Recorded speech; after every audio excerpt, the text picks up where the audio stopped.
दूसरा सोमवार है और आज शिवालयों में भक्तों का सैलाब उमड़ा है। शिव मंदिरों में जलाभिषेक के लिए श्रद्धालुओं की भीड़ है। मंदिरों में सुबह से शिव भक्त आज जलाभिषेक कर रहे हैं। जगह जगह भक्तों का सैलाब। यहाँ पर मंदिरों में सुबह से ही भक्तों की लंबी कतारें लगी हुई है।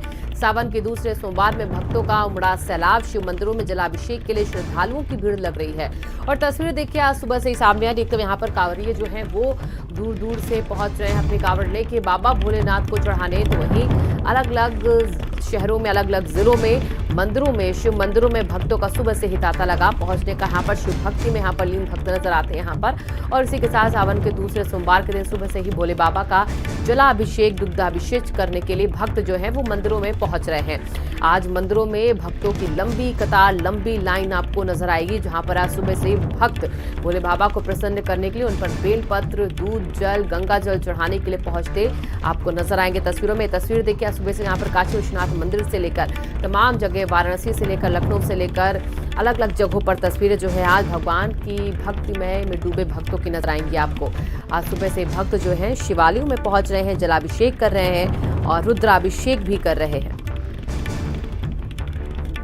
तो आज सावन का दूसरा सोमवार है, जहां पर आज शिवालयों में भक्तों की भीड़, लंबी कतारें देखिए आपको हम तस्वीरों में दिखा रहे हैं। एक तरफ कांवड़िये जो कि नंगे पैरों कई किलोमीटर चलकर गंगा जल लाकर बाबा भोले पर चढ़ा रहे हैं, तो वहीं जो भक्त हैं, जो आसपास मंदिरों के रहते हैं, जो दूर दराज से आते हैं, वो भी दर्शन करने के लिए मंदिरों में आज पहुंचने लगे हैं। सुबह से ही बाबा के दरबार में भक्तों की लंबी भीड़ लगी हुई है और जगह जगह बाबा का श्रृंगार किया जा रहा है। फूलों से श्रृंगार किया जा रहा है, बर्फ से श्रृंगार किया जा रहा है और जगह भस्म श्रृंगार किया जा रहा है। और आज तस्वीरें शिव मंदिरों की अलग अलौकिक नजर आने वाली।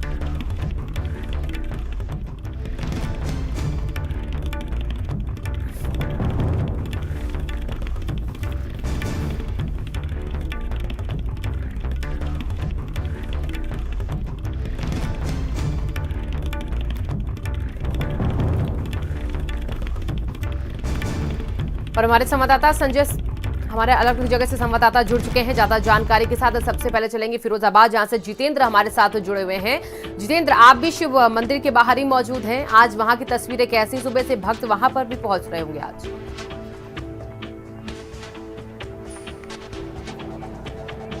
देखिए शिवांगी, मैं फिरोजाबाद के प्राचीन चिंताहरण महादेव मंदिर प्रांगण में खड़ा हूँ। मेरे ठीक पीछे भगवान शिव का मंदिर है, तमाम भक्तों की भीड़ है और सुबह से ये पूजा पाठ का दौर शुरू है और ये रात तक चलेगा। ऐसा माना जाता है भगवान शिव त्रिलोकीनाथ हैं और आज सोमवार का दूसरा दिन है, सावन के सोमवार का, और आज प्रदोष भी है। तो दोनों तिथियां एक साथ मिली हैं। प्रदोष व्रत भी भगवान शिव को समर्पित किया जाता है और सोमवार का भी लोग व्रत रखते हैं।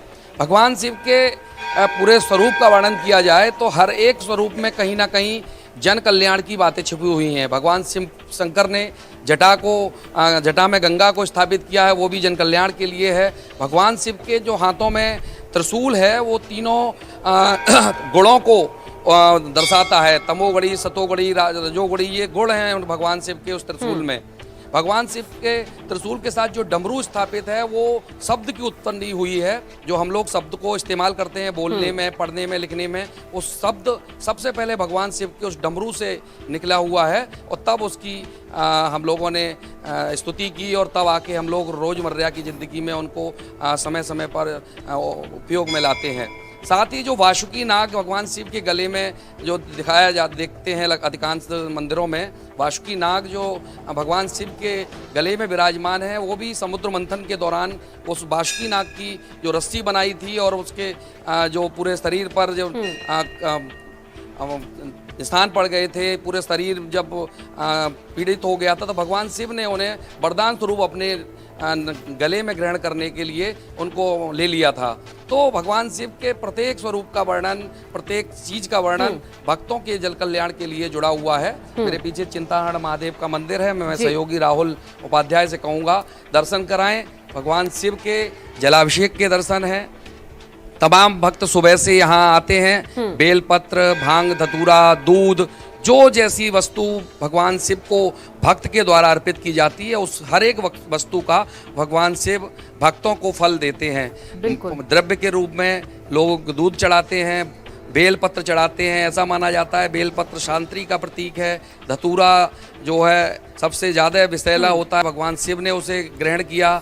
तो जो मान्यताएं हैं, जो भगवान शिव के जो वर्णन है, उन सब में तरह तरह के चढ़ाने के उपाय हैं और उन सब के फल भी मिलते हैं। सुंदर छवि नजर आई इस मंदिर की। मैं आपके पास वापस आती हूँ और हमारे साथ एसएस झा भी झांसी से जुड़े हुए हैं। पहले अब एसएस झा के पास चलेंगे। एसएस झा, आप जिस मंदिर के बाहर मौजूद है, वहां कैसी आपको लंबी कतार भक्तों की नजर आ रही, कैसे वहां पर इंतजाम आज सावन के दूसरे सोमवार पर दिख रहे हैं?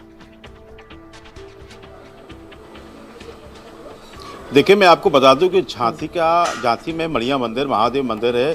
यहाँ पर सुबह से 4 बजे से तमाम भक्तगण हैं यहाँ पर पूजा अर्चना करने के लिए पहुँच रहे हैं। देख सकते हैं पीछे जो मंदिर बना हुआ है, यहाँ पर प्राचीन जो मंदिर है, यहाँ की बात करें सुबह से 4 बजे से लोग यहाँ पर पहुँच रहे हैं। यहाँ पर पुलिस व्यवस्था की बात करें तो पुलिस व्यवस्था भी रखी गई है। लेकिन आपको इस मंदिर की विशेषता बता दें, इस मंदिर पर जो 5 सोमवार हर रोज आता है, उसकी मनोकामना पूर्ण होती है। लेकिन आपको एक चीज़ और बता दूँ कि इस मंदिर पर उत्तर प्रदेश के मुख्यमंत्री योगी आदित्यनाथ जी यहाँ पहुँचे थे और उन्होंने यह पूजा अर्चना की थी। लेकिन तमाम भक्तगण सुबह 4 बजे से लंबी कतार में देख सकते हैं यहाँ पर पहुँच रहे हैं। जी बिल्कुल ऐसा जाओ। और देखिए, भक्त आज हर एक शिवालय में, हर एक मंदिर में हमको नजर आएंगे जो भोले की भक्ति करते हैं। और हरिपाल भी हमारे साथ पीलीभीत से जुड़े हैं। अब हम हरिपाल का भी रुख करेंगे। हरिपाल, आप कैसी छवि अलौकिक देख पा रहे हैं आज मंदिरों की?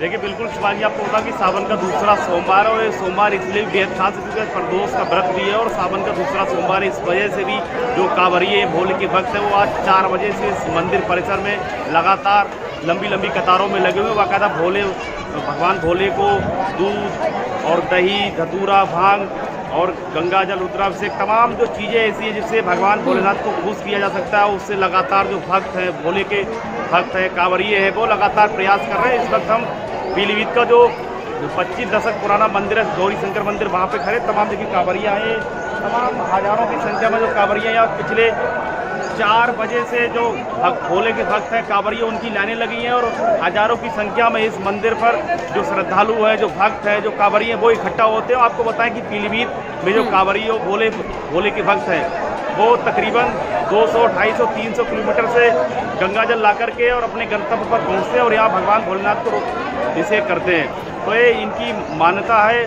25 दशक पुराना ये मंदिर है और तमाम ऐसे कांवरिये भोले के भक्त हैं, वो लगातार इस मंदिर पर पहुँच रहे हैं। जो आवागमन है वो भारी संख्या में श्रद्धालुओं का, भोले के भक्तों का लगा हुआ और भोले के भक्त अपने भगवान आराध्य को लगातार मनाने का प्रयास कर रहे हैं। और यही वजह की उस पर धतूरा, भांग, जल, दूध, दही, तमाम जो चीज़ें जो भगवान भोलेनाथ को अर्पित कर उनको खुश किया जा सकता है, वो भगवान भोलेनाथ के भक्त और कांवरिये लगातार प्रयास कर रहे हैं। फिलहाल ये मंदिर परिसर है, यहाँ तमाम ऐसे कांवरिये भोले के भक्त हैं, लंबी लंबी कतारें लगी हुई हैं। लगातार जो भोले के भक्त हैं वो मंदिरों के अंदर जा रहे हैं, रुद्राभिषेक कर रहे हैं। हरिपाल, आप वहाँ पर जरा, मैं चाहती हूँ जो कांवरिये वहाँ पर हैं मौजूद, जो बाबा को आज ये कावड़ चढ़ाएंगे, उनसे भी बातचीत कीजिए, पूछिए कितना लंबा सफर तक करके आज यहाँ पर पहुंचे हुए हैं वो, और किस तरीके से आज उनकी भक्ति जो है वो यहाँ पर दिख रही है। बात कीजिए हरिपाल। देखिए, बिल्कुल यहाँ तमाम कांवरिये, हजारों की संख्या में कांवरिये इन्हीं से बात करें कि ये कहाँ से आए और कितना लंबा इन्होंने गंतव्य अपना शुरू किया था, कहाँ पहुँचे। ये बताइए भैया, कहाँ से आए थे आप? कसला से। तो कितनी दूरी है यहाँ से? लगभग 150। पैदल आए थे क्या? हाँ, पैदल आए। अच्छा, कब गए थे आप यहाँ से? यहाँ से बुधवार को गए थे और बृहस्पति को वहाँ से शुरू हुए सुबह। हाँ, लगातार चलते रहिए। नहीं, हम सुबह से शाम तक चलते हैं, बीच बीच में ब्रेक लेते हैं खाना नाश्ते के लिए, और बाकी जो है रात को विश्राम करते हैं। अच्छा, सावन का दूसरा सोमवार कितना खास आप इसको मानते हैं? जी, हम बहुत ज़्यादा मानते हैं, तभी आते हैं सर। देखिए, इनकी श्रद्धा है, उपासना, ये लोग किस तरह से इनमें जोश है। कहाँ से हो भैया? मौनी गाँव से। तो पैदल गए थे? पैदल ही। कहाँ से लाए हो? चला से लाए। कितनी दूरी पड़ती है आपको? 145। एक तरफ से? दोनों तरफ से पैदल आए हो? क्या कहोगे आप लोगों में? इधर से नंदी से गए थे। दूसरा सोमवार है, भगवान भोलेनाथ को मनाने के लिए जल लाए हो, तमाम चीज़ों का जो पूजन होगा, इसका जो क्या कहोगे आप? भोलेनाथ की असीम कृपा बनी है सभी भक्तों के लिए, यही भाव है। योगी मोदी जी ये भक्त है, इनके लिए मैं अपने दिल से, तहे दिल से, योगी मोदी के लिए भी तहे दिल से बहुत करते हैं, हमारे लिए उन्होंने इतनी बड़ी व्यवस्था की। ठीक है आशीष, व्यवस्था कराई है, हमारे साथ जुड़ चुका है इस बार से, मैं उसका भी करूंगी। हरिपाल, आपके पास वापस आती हूँ। आज कावड़िए में देखिए पहुंचे दूर दराज से पीलीभीत की तस्वीर हमें दिखाई हरिपाल ने। लेकिन आशीष, हरिद्वार यूं तो धार्मिक नगरी है, लेकिन आज के दिन वहां पर और भी अलौकिक छटा दिखती है। आज वहां पर क्या कुछ खास आपको नजर आ रहा है? सावन के सोमवार को देखते हुए भक्तों की किस तरीके से आस्था वहां पर आपको और जुड़ती बढ़ती दिख रही है? जी शिवांगी, मैं आपको बता दूं, हम इस समय मौजूद हैं बाबा भोलेनाथ के ससुराल में। सबसे पहले मैं आपको दृश्य दिखा दूं यहाँ का। ब्रह्म मुहूर्त से ही सुबह श्रद्धालुओं की भारी भीड़ यहाँ लगी हुई है। बेलपत्र, दूध, जलाभिषेक से करके भगवान भोलेनाथ का जलाभिषेक किया जा रहा है। और कहा जाता है कि पूरे सावन मास 1 महीना भगवान भोलेनाथ यहीं विराजते हैं और यहीं से सृष्टि का संचालन भी करते हैं। हमारे साथ यहाँ के मुख्य पुजारी हैं, उनसे भी जानते हैं। स्वामी जी, क्या मान्यता है मंदिर की और क्या महत्व है? ये भगवान दक्षेश्वर महादेव का मंदिर है, सृष्टि का पहला मंदिर है। राजा दक्ष भगवान शिव के ससुर थे। इस दृष्टिकोण से ये भगवान शिव की ससुराल है और भगवान शिव ने सभी देवी देवताओं को ये वरदान दिया था कि श्रावण के महीने में मैं कनखल में ही निवास करूंगा। तो श्रावण के महीने में भगवान कनखल में ही निवास करते हैं, क्योंकि श्रावण का महीना है, सोमवार का दिन है। सोम मतलब चंद्रमा, चंद्रमा भगवान के मस्तक पर विराजमान है, इसलिए सोमवार के दिन का विशेष महत्व है। लोग दूर दूर से भगवान शिव के मस्तक पे गंगा जल, दूध, दही, शहद, पूरा, बेलपत्र, धतूरा, जो भी चीजें उपलब्ध है वो सभी चीजें भगवान को अपनी श्रद्धानुसार अर्पित करते हैं और उनकी मनोवांछित अभिलाषाएं पूर्ण होती हैं। तो शिवांगी, आपने सुना, हमारे साथ कुछ श्रद्धालु भी हैं, उनसे भी बात करेंगे। कहाँ से आप आए हैं और क्या मान्यता है इस मंदिर की? हरिद्वार से आए हैं। ऐसी मान्यता है कि भोलेनाथ, जैसे शास्त्रों में वर्णन है कि 1 महीना भोलेनाथ यहीं पे विराजमान रहते हैं, ऐसा राजा दक्ष को भोलेनाथ ने वरदान दिया था। यहाँ पर दूध, दही, घी, बेलपत्र इत्यादि का अभिषेक करने से ऐसी मान्यता है कि मनोकामनाएं पूर्ण होती हैं और लोग सुबह से यहाँ पे आ रहे हैं और लाइन में लगे हुए। शिवांगी, मैं आपको बता दूं कि चूंकि सावन का महीना भी है और हरिद्वार में कांवड़ियों का जनसैलाब भी उमड़ा हुआ है। बिल्कुल, भारी तादाद में कांवड़िए, श्रद्धालु दूर दूर। तो आज हर कोई भगवान के भक्ति में लीन नजर आ रहा है। 4 तस्वीरों के जरिए हमारे चारों संवाददाताओं ने अलग अलग जगह की तस्वीर दिखाई। आप सभी का बहुत बहुत शुक्रिया तमाम जानकारियों के लिए। तो भोले बाबा का ये दिन आज बेहद खास, सावन का दूसरा सोमवार। तो सुबह से देखिए शिव भक्त जो हैं वो अगली सुबह का इंतजार करने से पहले आज बाबा की भक्ति में लीन नजर आते हैं। यहाँ पर अलग अलग जगहों से पहुंचते। सावन के पूरे महीने भर भक्तों की इसी तरीके से आस्था हर दिन नजर आती है।